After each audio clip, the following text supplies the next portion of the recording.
Bueno, vamos a abordar en este vídeo las ventas de plaza a plaza, los Incoterms y la Convención de Viena sobre compraventa mercantil internacional. Comenzando por la primera, por ventas de plaza a plaza, por tal, hemos de entender aquellas en que el comprador y vendedor, situándose en lugares distintos, acuerdan que la obligación de entrega no sea en el establecimiento del vendedor, eh, régimen general, que como sabéis se encuentra establecido en el 338 del Código de Comercio, sino que se haga en un lugar distinto, ¿vale? Aquí todavía nos situamos en el ámbito, en el ámbito nacional, en España. Entonces, este régimen simplemente quiere enfatizar que es posible alterar este régimen dispositivo del 338 del Código de Comercio y establecer un pacto distinto, lo cual implica una modificación de las obligaciones que hemos visto anteriormente. Por ejemplo, se puede alterar quién tiene que hacerse cargo de los gastos de transporte, quién tiene que pagar, por ejemplo, el seguro para el transporte y sobre todo también supone una modificación del momento en que se produce la transmisión de riesgos. En el 338, en el momento que se pone a disposición la mercancía en el local del vendedor, eh, pasa a partir de ahí al lado del comprador, mientras que si se pacta, por ejemplo, que el lugar de entrega, como también es bastante habitual en la práctica, sea en el establecimiento del comprador, la transmisión del riesgo se ha modificado, por lo tanto, durante ese trayecto el riesgo es del vendedor. Además, incidir que también en este tipo de compraventa suele ser bastante habitual la utilización de crédito documentario para establecer una mayor seguridad entre las partes a la hora de uno cobrar y el otro realizar la entrega de las mercancías.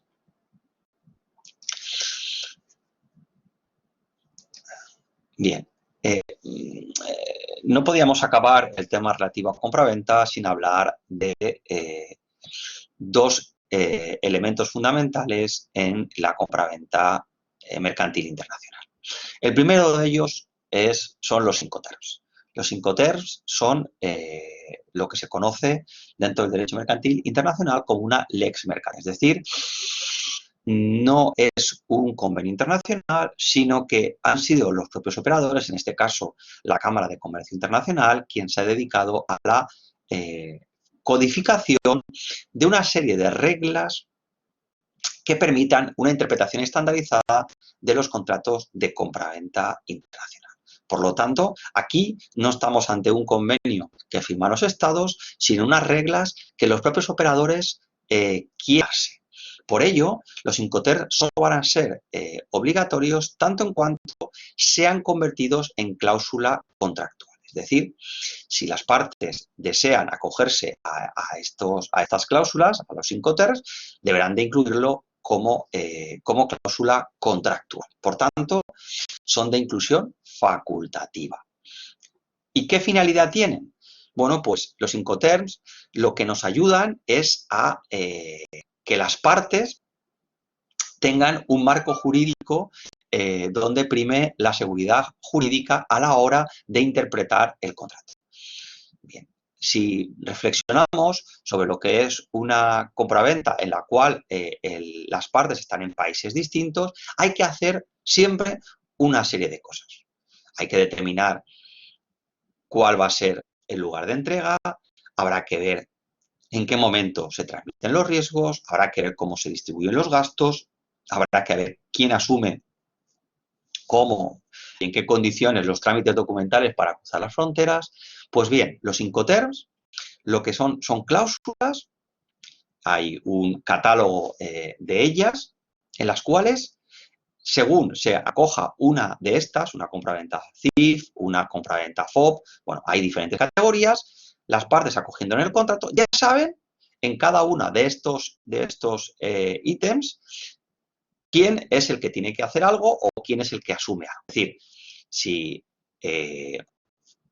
se pacta una cláusula a otra, ya queda claro quién es el que tiene que asumir, por ejemplo, la contratación del transporte, quién es el que asume los gastos del transporte, en qué momento se produce la transmisión del riesgo, dónde ha de efectuarse la entrega, en fin.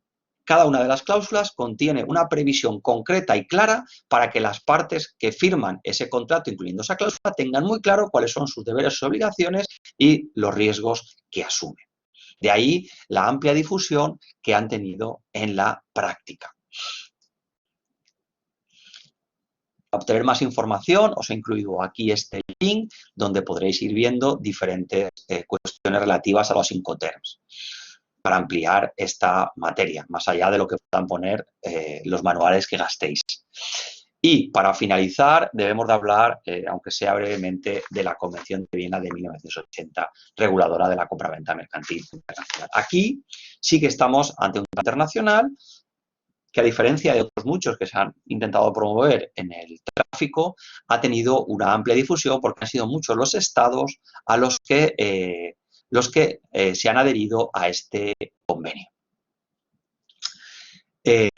Primero veremos cuál es su ámbito de aplicación. Al respecto, deciros que para que se aplique esta Convención de Viena es necesario que una de las dos partes contratantes del contrato esté en un país firmante de este tratado, o bien que la normativa de derecho internacional privado determine que sea aplicable la legislación de ese Estado firmante. Deciros que España es firmante de este convenio, por lo tanto, siempre que haya una compraventa internacional por una empresa española, en principio se va a aplicar la Convención de Viena de 1980.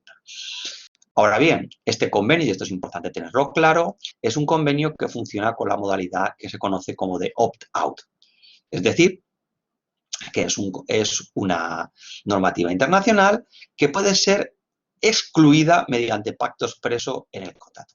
O dicho de otra manera, si las partes no dicen nada, se considera aplicable el convenio de Viena. Pero si quieren excluir su aplicación, entonces pueden hacerlo mediante la correspondiente previsión contractual. En fin, en cuanto al contenido, que no voy a detallar, pero sí que comentaros que no se regula íntegramente todas las cuestiones relativas al contrato de compraventa. La Convención de Viena simplemente se encarga de la parte de formación del contrato, de la parte y otra parte relativa a los derechos y obligaciones de las partes y alguna previsión en cuanto a la transmisión de riesgos.